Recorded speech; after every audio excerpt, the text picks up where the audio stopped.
आज हम सीखेंगे परिमेय संख्याओं पर की जाने वाली विभिन्न संक्रियाओं का साहचर्य गुण।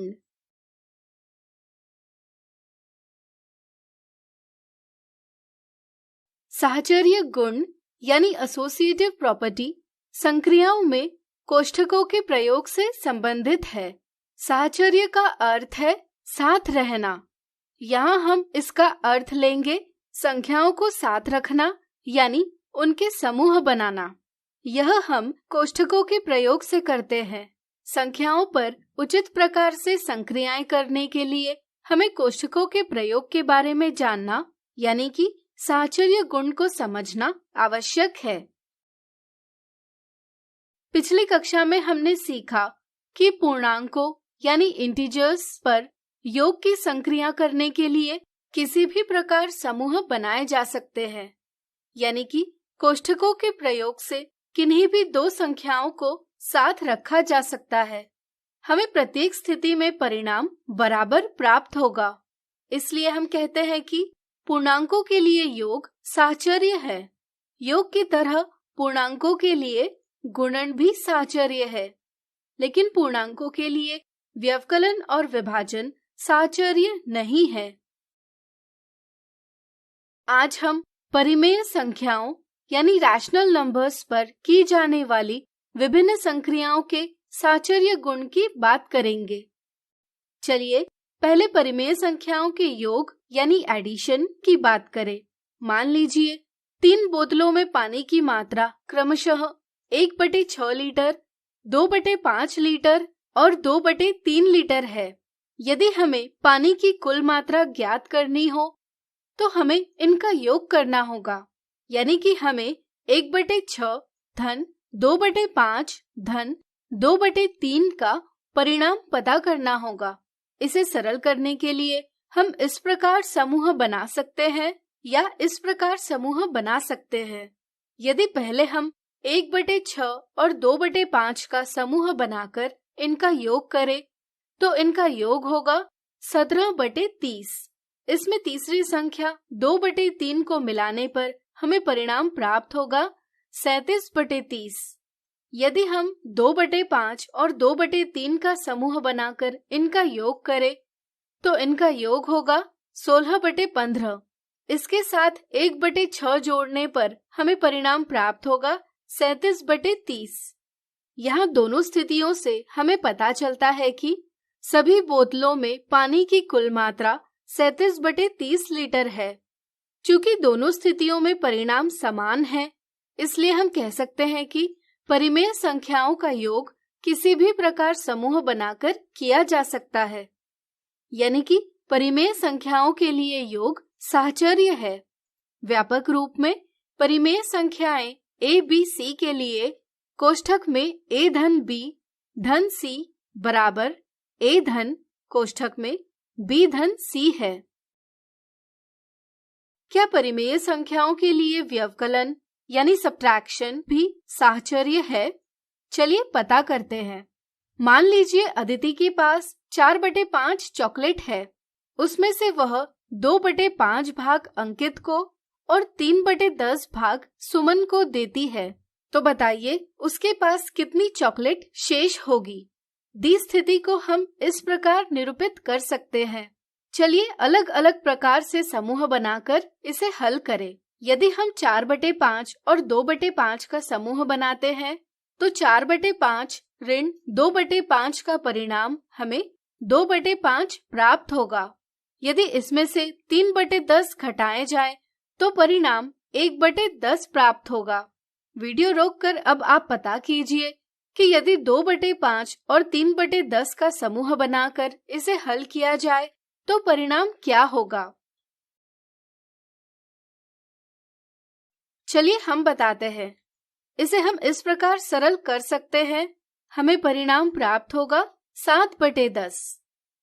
यहाँ दोनों स्थितियों में परिणाम समान नहीं है, इसलिए किन्हीं भी 3 परिमेय संख्याओं a, b, c का व्यवकलन किसी भी प्रकार समूह बनाकर नहीं किया जा सकता। इनका व्यवकलन दिए क्रम में ही करना आवश्यक है। हम कह सकते हैं कि परिमेय संख्याओं के लिए व्यवकलन साहचर्य नहीं है। यहाँ पहली स्थिति का परिणाम सही और दूसरी स्थिति का परिणाम गलत है। इसलिए हम कह सकते हैं कि अदिति के पास 1/10 चॉकलेट शेष है।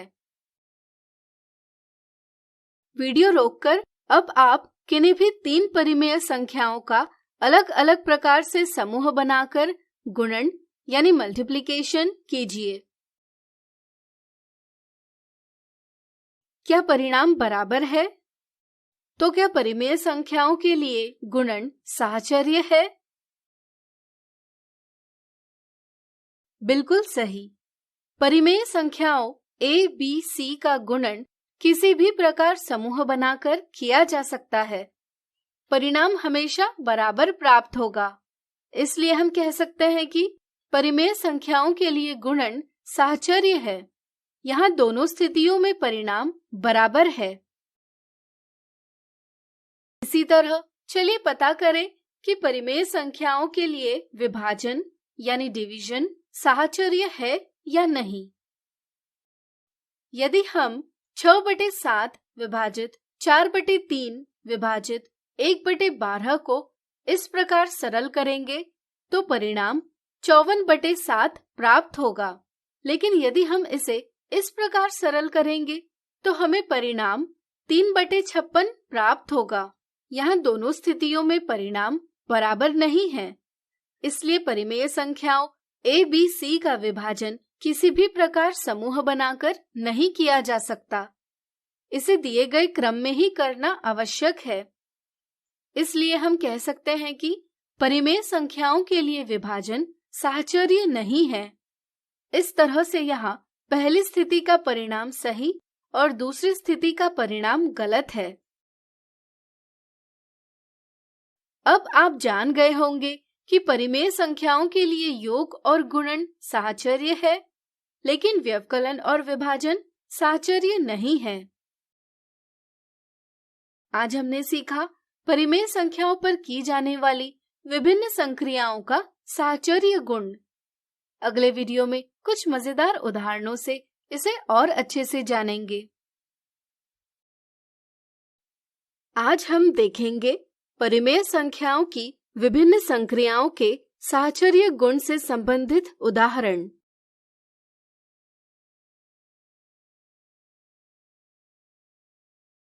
मनीष ने एक रस्सी को 4 टुकड़ों में काटा।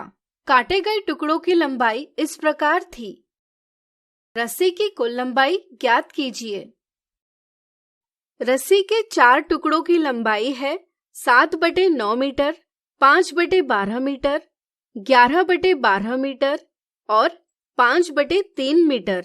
इसलिए रस्सी की कुल लंबाई इन चारों टुकड़ों का योग होगी।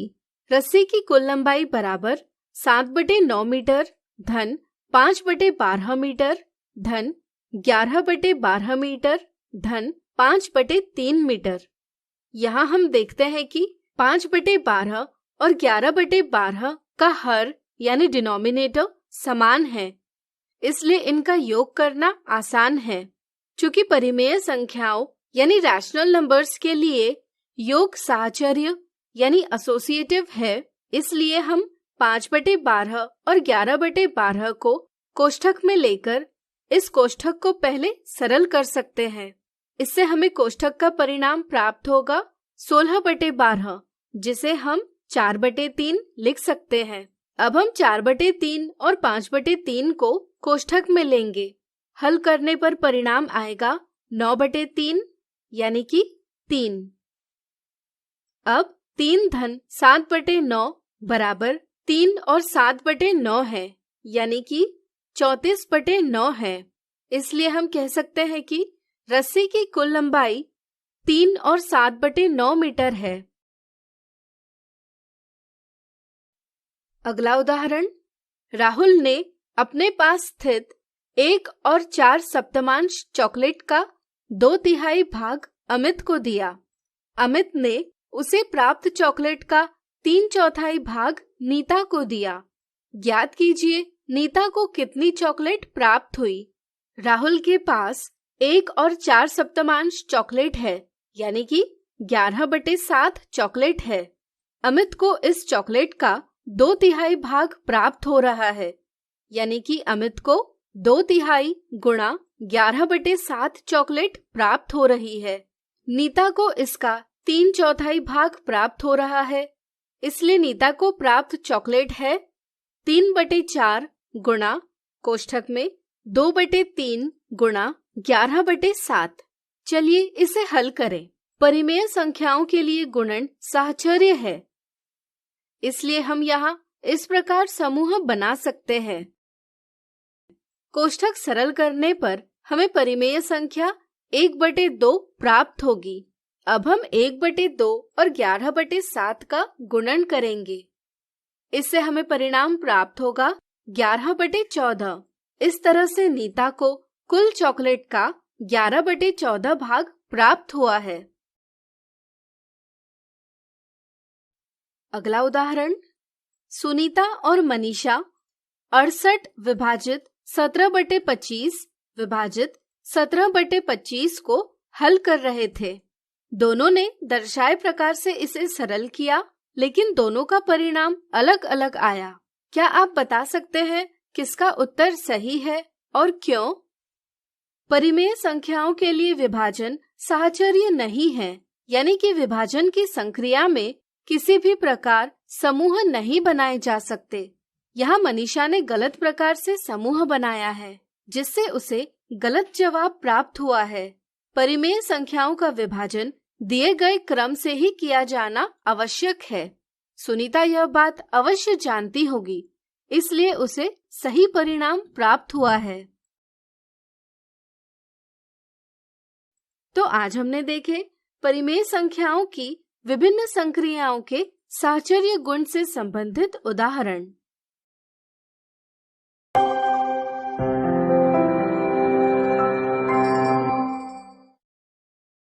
आज हम सीखेंगे परिमेय संख्याओं के तत्समक और प्रतिलोम के बारे में।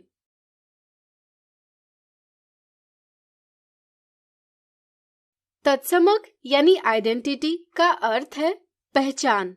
अक्सर गणित में संख्याओं पर की जाने वाली संक्रियाओं से इनकी पहचान बदलती है। जैसे 5 में 2 जोड़ने से 5 की पहचान बदलकर 7 हो जाती है।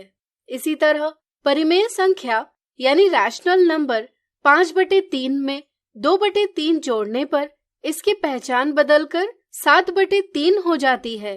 कुछ विशेष स्थितियों के लिए संख्याओं की पहचान नहीं बदलती। जैसे सभी परिमेय संख्याओं में 0 एकमात्र ऐसी संख्या है जिसके साथ यदि किसी परिमेय संख्या का योग किया जाता है तो परिणाम हमेशा वह परिमेय संख्या आता है, यानी कि उस परिमेय संख्या की पहचान नहीं बदलती। हम कहते हैं कि 0 परिमेय संख्याओं के लिए एक योज्य तत्समक यानी एडिटिव आइडेंटिटी है। व्यापक रूप में परिमेय संख्या p/q के लिए p/q धन 0 बराबर 0 धन p/q बराबर p/q है। उदाहरण के लिए 2/3 धन 0 या 0 धन 2/3 का परिणाम 2/3 ही आता है। ऋण 15/4 धन 0 या 0 धन ऋण 15/4 का परिणाम ऋण 15/4 ही आता है। इसी तरह सभी परिमेय संख्याओं में एकमात्र ऐसी संख्या है जिसके साथ यदि किसी परिमेय संख्या का गुणन किया जाता है तो परिणाम हमेशा वह परिमेय संख्या आता है, यानी कि उस परिमेय संख्या की पहचान नहीं बदलती। हम कहते हैं कि एक परिमेय संख्याओं के लिए एक गुणात्मक तत्समक यानी मल्टीप्लिकेटिव आइडेंटिटी है। व्यापक रूप में परिमेय संख्या p/q के लिए p/q गुणा 1 बराबर 1 गुणा p/q बराबर p/q है। उदाहरण के लिए 2/3 गुणा 1 या 1 गुणा 2/3 का परिणाम 2/3 ही आता है। ऋण 15/4 गुणा 1 या 1 गुणा ऋण 15/4 का परिणाम ऋण 15/4 ही आता है। प्रतिलोम यानी इनवर्स का अर्थ विपरीत या उल्टा होता है। चलिए गणित में इसका महत्व समझे। मान लीजिए हमने एक परिमेय संख्या ली 3/7। यदि हम इसमें परिमेय संख्या ऋण 3/7 को जोड़ेंगे तो हमें परिणाम 0 प्राप्त होगा। हम कह सकते हैं कि 3/7 और ऋण 3/7 जोड़े जाने पर एक दूसरे के मान को 0 करते हैं, इसलिए वे एक दूसरे के ऋणात्मक यानी निगेटिव या योज्य प्रतिलोम यानी एडिटिव इनवर्स है। व्यापक रूप में यदि किन्हीं भी दो परिमेय संख्याओं का योग करने पर परिणाम 0 आता है तो दोनों परिमेय संख्याएं एक दूसरे की योज्य प्रतिलोम कहलाती है। जैसे यहाँ परिमेय संख्या ऋण p/q परिमेय संख्या p/q का योज्य प्रतिलोम है। इसी तरह परिमेय संख्या p/q परिमेय संख्या ऋण p/q का योज्य प्रतिलोम है। परिमेय संख्या का ऋणात्मक या योज्य प्रतिलोम उसे ऋण 1 से गुणा कर यानी उसका चिन्ह बदलकर प्राप्त किया जाता है। अब मान लीजिए हमने एक परिमेय संख्या ली 10/11। क्या आप ऐसी परिमेय संख्या बता सकते हैं जिसका इस संख्या से गुणन करने पर परिणाम 1 आएगा? सोचिए सोचिए। बिल्कुल सही, ऐसी संख्या होगी 11/10। यदि एक परिमेय संख्या a/b का गुणन दूसरी परिमेय संख्या c/d से करने पर यदि गुणनफल 1 आता है तो हम कहते हैं कि परिमेय संख्याएं a/b और c/d एक दूसरे की गुणात्मक प्रतिलोम या व्युत्क्रम यानी रेसिप्रोकल है। किसी शून्येतर परिमेय संख्या का गुणात्मक प्रतिलोम उसके अंश और हर को परस्पर बदलकर प्राप्त किया जाता है। तो अब आपको योज्य तत्समक, गुणात्मक तत्समक, योज्य प्रतिलोम और गुणात्मक प्रतिलोम की समझ बन गई होगी। आज हमने सीखा परिमेय संख्याओं के तत्समक और प्रतिलोम के बारे में। अगले वीडियो में इनसे जुड़े कुछ दिलचस्प उदाहरण देखेंगे।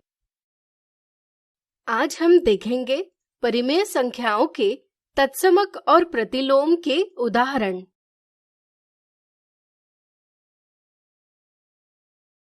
ऋण 6/7 के योज्य प्रतिलोम यानी एडिटिव इनवर्स और गुणात्मक प्रतिलोम यानी मल्टीप्लिकेटिव इनवर्स का गुणनफल ज्ञात कीजिए।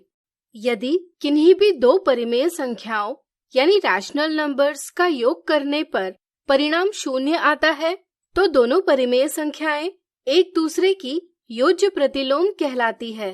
तो क्या आप बता सकते हैं कि ऋण 6/7 का योज्य प्रतिलोम क्या है? सोचिए सोचिए। बिल्कुल सही, चूंकि ऋण 6/7 धन 6/7 बराबर 0 है, इसलिए ऋण 6/7 का योज्य प्रतिलोम 6/7 है। इसी तरह यदि किन्हीं भी दो परिमेय संख्याओं का गुणन करने पर परिणाम 1 आता है तो दोनों परिमेय संख्याएं एक दूसरे की गुणात्मक प्रतिलोम कहलाती है।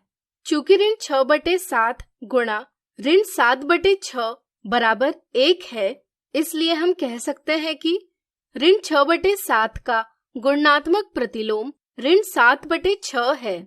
क्या आप बता सकते हैं कि यहाँ हमने ऋण चिन्ह यानी निगेटिव साइन का स्थान क्यों नहीं बदला? सोचिए सोचिए। बिल्कुल सही, क्योंकि ऋण 6/7 का गुणात्मक प्रतिलोम 7/6 है, लेकिन इसके अंश यानी न्यूमरेटर और हर यानी डिनोमिनेटर दोनों को हम ऋण 1 से गुणा करेंगे तो संख्या के मान में परिवर्तन नहीं होगा और हमें प्राप्त होगा ऋण 7/6। ध्यान रहे, साधारणतः हम ऋण चिन्ह अंश के साथ दर्शाते हैं। अब हम ऋण 6/7 के योज्य प्रतिलोम 6/7 और गुणात्मक प्रतिलोम ऋण 7/6 का गुणनफल ज्ञात करेंगे। यह होगा 6/7 गुणा ऋण 7/6 बराबर ऋण 1। इसलिए ऋण 1 दिए सवाल का जवाब है। अगला उदाहरण, परिमेय संख्या 3/10 में कौन सी परिमेय संख्या जोड़ने पर परिणाम 3/10 प्राप्त होगा? हम जानते हैं कि केवल 0 ही ऐसी परिमेय संख्या है जिसे किसी भी संख्या से योग करने पर परिमेय संख्या में कोई बदलाव नहीं आता। इसलिए परिमेय संख्याओं के योग के लिए 0 एक योज्य तत्समक यानी एडिटिव आइडेंटिटी कहलाता है। अब यदि हम 3/10 में 0 जोड़ेंगे तो परिमेय संख्या 3/10 में कोई बदलाव नहीं आता, यानी कि वांछित परिमेय संख्या 0 है। अगला उदाहरण, निम्नलिखित को सरल कीजिए। यहाँ पहले हम गुणन की संक्रिया को हल करेंगे। 7/8 गुणा 2/3 को सरल करके हमें 7/12 प्राप्त होगा। अब हम योग के क्रम विनिमेय गुण यानी कम्यूटेटिव प्रॉपर्टी की सहायता से संख्याओं का क्रम बदलेंगे और साहचर्य गुण यानी एसोसिएटिव प्रॉपर्टी की सहायता से इनके इस प्रकार समूह बनाएंगे। इस कोष्ठक में हम देख सकते हैं कि 3/4 और ऋण 3/4 एक दूसरे के योज्य प्रतिलोम है, इसलिए इनका योग 0 आएगा। इसी तरह इस कोष्ठक का भी योग 0 ही आएगा।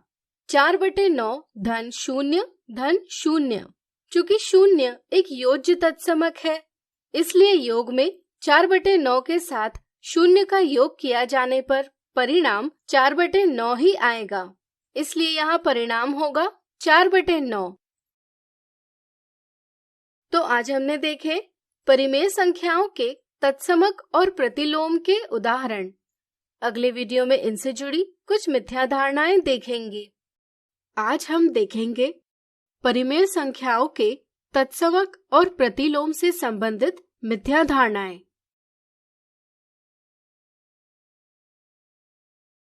मिथ्या धारणा 1, परिमेय संख्या यानी रैशनल नंबर p/q के लिए निम्नलिखित में से कौन सा कथन सत्य है?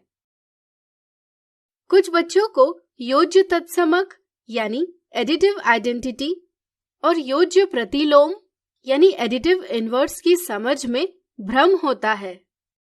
वे सोचते हैं कि आईने में दिखाई देने वाली प्रतिमा के जैसे परिमेय संख्या p/q का योज्य तत्समक ऋण p/q है, इसलिए वे ऑप्शन 1 जवाब देते हैं, जो कि एक गलत जवाब है। ध्यान रहे, 0 परिमेय संख्याओं के लिए योज्य तत्समक है, क्योंकि किसी भी परिमेय संख्या के साथ 0 जोड़ा जाए तो उस परिमेय संख्या का मान नहीं बदलता, यानी उसकी पहचान नहीं बदलती। इसी तरह किसी परिमेय संख्या a/b के साथ यदि कोई दूसरी परिमेय संख्या c/d जोड़ी जाए जिससे परिणाम 0 प्राप्त हो, तो a/b और c/d एक दूसरे के योज्य प्रतिलोम कहलाते हैं। यहाँ p/q में ऋण p/q जोड़ने पर परिणाम 0 प्राप्त होता है, इसलिए p/q के लिए ऋण p/q एक योज्य प्रतिलोम है, इसलिए ऑप्शन 2 सही जवाब है। मिथ्या धारणा 2, निम्नलिखित में से कौन से उदाहरण से ज्ञात होता है कि परिमेय संख्याओं के लिए एक गुणात्मक तत्समक यानी मल्टीप्लिकेटिव आइडेंटिटी है? कुछ बच्चे गुणात्मक तत्समक की अवधारणा को एक व्याख्या के रूप में याद कर लेते हैं, वे इसका अर्थ नहीं समझ पाते। पहले ऑप्शन को देखकर बच्चे सोचते हैं कि यहाँ गुणन की संक्रिया की गई है और परिणाम 1 प्राप्त हुआ है, इसलिए यह उदाहरण गुणात्मक तत्समक का उदाहरण है। इस कारण वे ऑप्शन 1 यह गलत जवाब देते हैं। ध्यान रहे, यदि किसी परिमेय संख्या का गुणन 1 से किया जाए तो परिणाम वही परिमेय संख्या प्राप्त होती है, यानी कि उस परिमेय संख्या के मान में कोई परिवर्तन नहीं होता। इसलिए हम कहते हैं कि परिमेय संख्याओं के लिए एक गुणात्मक तत्समक है, यानी कि यहाँ ऑप्शन 2 सही जवाब है। तो आज हमने देखी परिमेय संख्या के तत्समक और प्रतिलोम से संबंधित मिथ्या धारणाएं।